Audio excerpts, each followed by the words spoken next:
has Frode tried to let his artificial intelligence software read Eric's simulator in order to automatically spot events generated by the experimentalist? So yeah, the early version we actually did this. It's been a while now, and I wouldn't say it was a 100% success at that stage. Early version of our software and possibly early version of the simulator as well, I think.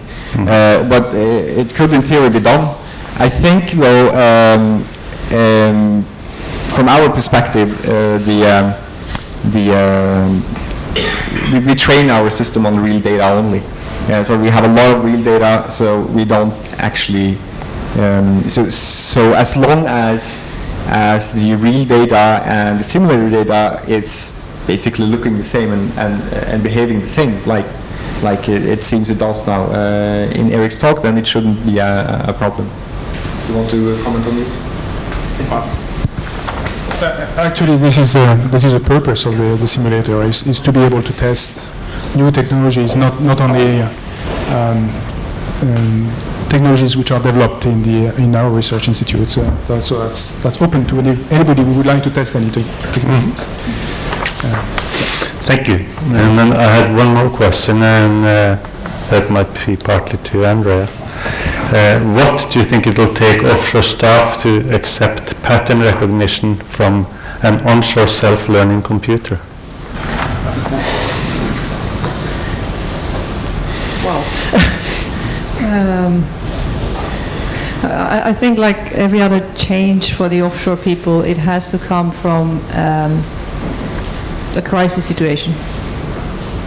So not in terms of something dramatic, but a crisis for the company. Something that really needs to change, because that's the human nature. It takes time for them to change and accept. So I think only something really, type of, if you don't do this, then we might close down, or production will drop dramatically. So we're going to close down anyway in a couple of years, something along those lines. I think you're right in that. I also think there is another factor in play, which is laziness, which we bank on a lot. Like I mentioned, people spend a lot of time looking at this data, and if they can trust the system enough that they don't, because drilling engineers typically aren't bored people. They have a lot to do, right? So they have a lot to keep their eye on, logistics, everything, right? And sometimes the time you spend with the actual data suffers from that. So if you can give them tools where they can do that with a better conscience, I think, so, and our experiences as well, although we haven't applied it as much offshore yet, is that they appreciate that. A big thing there is you have to build the trust. And you can only do that by showing them the actual graphs. They have to be able to go in and see each event, and when they've done that 20 times, and it's okay, when they start trusting it, right? And that also means they will have to be able to override the system. They say, this one isn't right. I want to remove this and report that. And you have to have that capability in the software. So I think for us, we think about this a lot, obviously. It's about two things, about making it not a black box system telling you what to do.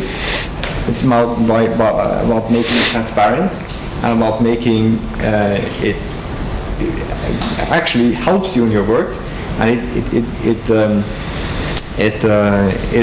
you can override it if you think it's wrong. You're in control, it helps you, it's a tool. Yeah, I will just continue on this line, and I will say that trust is very important. You need to build trust before people can trust this kind of warnings and things like that. But also, I think that this is also part of the purpose of such drilling simulator environment is you also need to be prepared for the people to think by themselves is those systems are not working, which is similar to what is going on in the aviation. There is a lot of automation, there is a lot of assistance, but what happens when those systems are not working? So the pilot needs still to fly the aircraft, and that's basically the same problems for drilling. If there is a lot of assistance, that's good. Maybe they will start to trust it. It takes still some time. But they also need to be prepared for when this will not be working, because that will always happen. And drilling is very challenging because there are so many different type of problems, and that's occurring all the time. So I think the goal that we are sharing together with Frode, which is to have a very nice system for detecting things and things like that, well, it's still good, but that will not be 100%, never. I think one last comment is that the drilling community, I think they've been, and they are still at the forefront of adopting technology, breakground technology that eventually comes for the operations and maintenance people offshore. They're a little bit more slow in accepting high tech, I would say. But I think you're right. As long as the first thing that happens is that the black box syndrome, they're afraid that they lose the control. And when you say about onshore, they said, yeah, but I still have to decide if I shut down or not. And as long as you're making sure that they understand that, yes, that ultimate power, that still sits out there.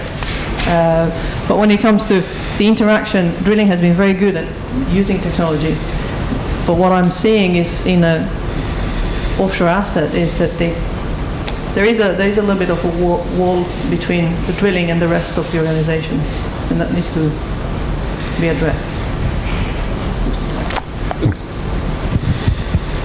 I think also you said that in your presentation, the way a drilling operation is steered is a military operation, is the triple C, chain of command and control. So the rig side is letting very little margins to be creative in a way, because they need to respect the rules and the procedures and things like that. While the onshore drilling center, they are more on the creative side, and that may be also some of the cultural challenge. Maybe Mike can comment on that. If there is maybe a difference between the way the rig side and the operation center are running the operation.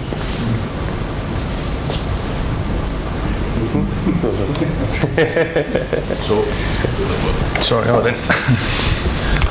So say that again. I was just saying that at the rig site, the way the operation is steered is very military. So chain of command and control, and they respect procedures and things. How's it changing now, or how it will be in the future?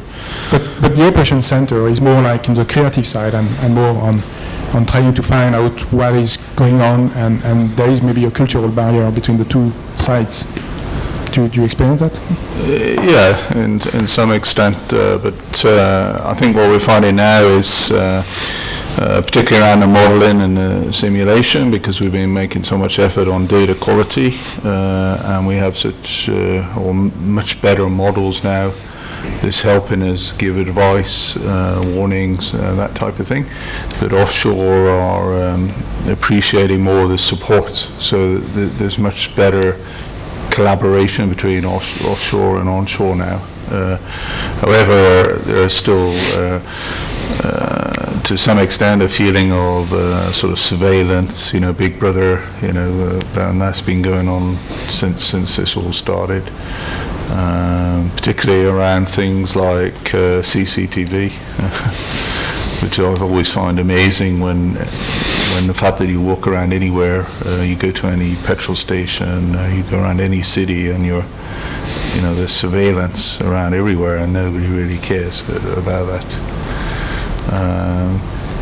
But I think being successful, this thing, if teams are successful and they see value in the stuff that's going on onshore, they get good support, good models and stuff like that, then that breeds sort of cooperation in a way between onshore and offshore. but it's also, I think we're moving more towards, shouldn't really say this, but more control from onshore. And I think that's a sort of hard area to go in. But that's what you're going to see, more and more control, I think. And also offshore, more and more automation, autonomy type things happening. And Any other questions? Just to add on to that, I agree 20% onshore is definitely going to be the, onshore is definitely going to be the focal point for where operations and all the command posts will be, because it's easier to get people. So we were talking earlier about the gray-haired and those without hair.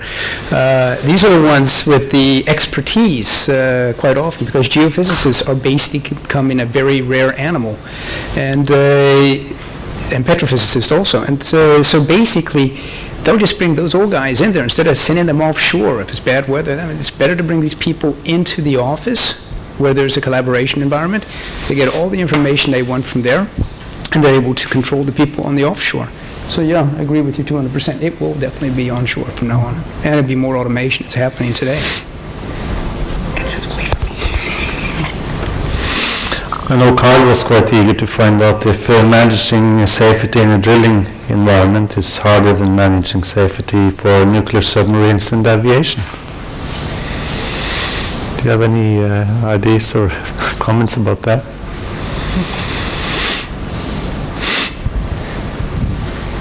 I don't think it's different.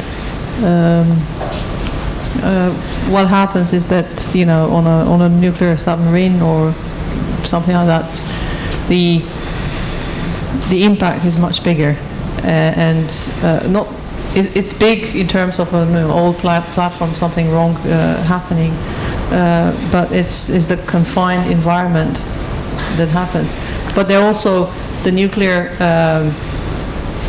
industry, whatever we think, and it could be a nuclear submarine or whatever. I think the nuclear industry, regardless of what we have seen this year, they are much better at testing and their safety.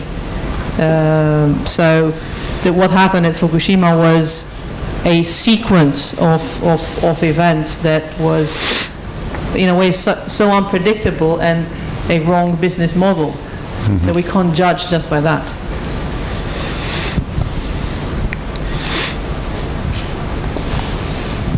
On the other hand, so drilling is very challenging because we have never been in this particular place and we will never be there again. So every well is a new well, even if it's a sidetrack of an existing well. So everybody who has been involved in drilling knows that, well, you have detected something there and the next well, which is even just a few hundred meters apart, and you get something different. So there is a lot of uncertainty and ill-known conditions actually during drilling, which make it very, very challenging actually to manage. If you take a nuclear plant or an aircraft, basically, well, it's quite well known the conditions where it should be running. Drilling in the earth is, well, nobody knows very much about what is going on deeper than a few feet.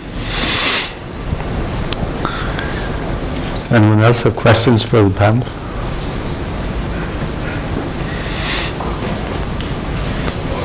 So, it's not really a comment, or it's more a comment. We mentioned about nuclear submarines, I think, and safety and risk and things like that. I think what I've noticed often in the military, they do a lot more sort of scenario training than we do, and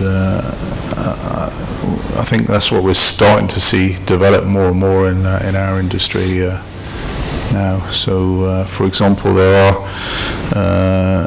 in the military they do training, like virtual team training, before a sort of vessel is constructed.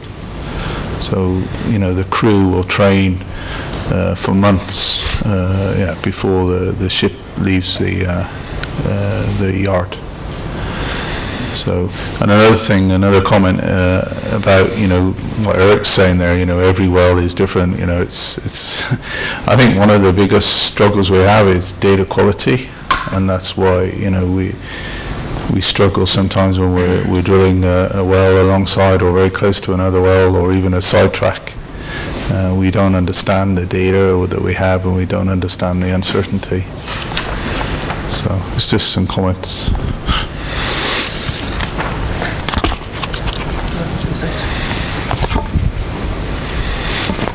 If I can comment on the data quality, I would say that it's also it's not only the quality of the data, but it's the fact that we are lacking of information. If we can put that into the same basket, because it's quite incredible when we have operations which cost a lot of millions, actually to rely on so few signals which are available. And in most cases, I guess Fude knows pretty well, we get data which are very sparse, and in addition, we don't have all the signals that we need. So to understand the phenomenon, it's almost like, okay, you have to guess, and that's good for you. But it's not always necessarily very easy to guess if you have a tenth of the picture. Mm-hmm. So what is a picture if you have just a few dots? I share this completely as well. Maybe that our approach is somewhat more resilient towards missing some of the picture, because we can guess in a larger way. But what we see on operations is, you know, torque missing, block position is missing, bit position missing sometimes, and then no one can do anything basically. We need a bit of minimum quality. But it's also interesting to see, once you introduce, part of the reason this happens is that the data hasn't been properly used. No one has noticed before, and when you start putting these systems on, they notice. And then this goes back to the service companies as well, and they actually improve. So if you think your data quality isn't up to speed to deploy these systems, I would recommend deploying these systems first, and that will lead to a better data quality as well, at least on what you're supposed to get in your existing contracts. You might have to specify in some cases that you want more data than you have in your existing contracts. Question? For all those intelligent drilling systems, applications, softwares, there are, I guess, pros and cons with all systems. And but has there been any common model which that you have shared, or is that a good thought?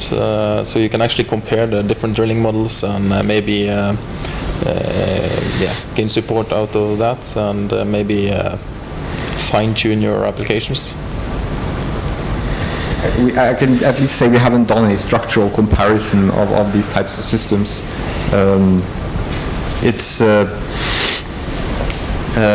hasn't happened. I'm sure it's possible. Many reasons, I think, why we haven't.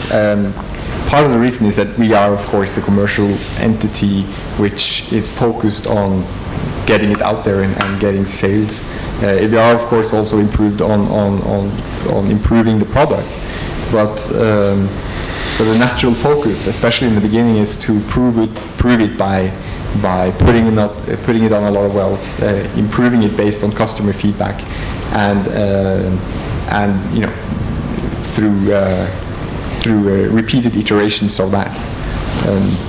I'm sure there are things we can learn from each other, though. I'm sure you're right in that. I think Svein Inge said that this morning. Actually, there are two types of data that we need to rely on: the setup data, or the configuration of the well, and there are the real-time data. And even at that level, there is no standardization or procedures actually to manage this. And I think that Statoil has started a project around that. How can actually they can have or they can have in their own organization actually a good way of managing a common wellbore description in real time, and also standardization on how this real-time data can be gathered from the different rig sites. And that starts here, because the common infrastructure is not there. And before talking about common analysis tools, I think we need to have the common infrastructure, and that's the first start point. Okay, unless there are any other questions, I guess we'll just say thanks a lot to the panel.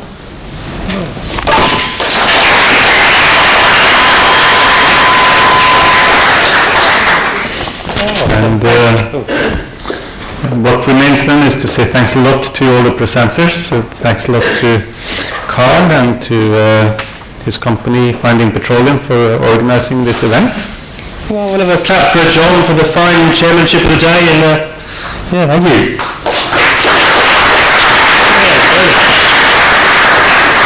I hope you'll all join us downstairs for a beer, but thank you very much for coming. Cheers.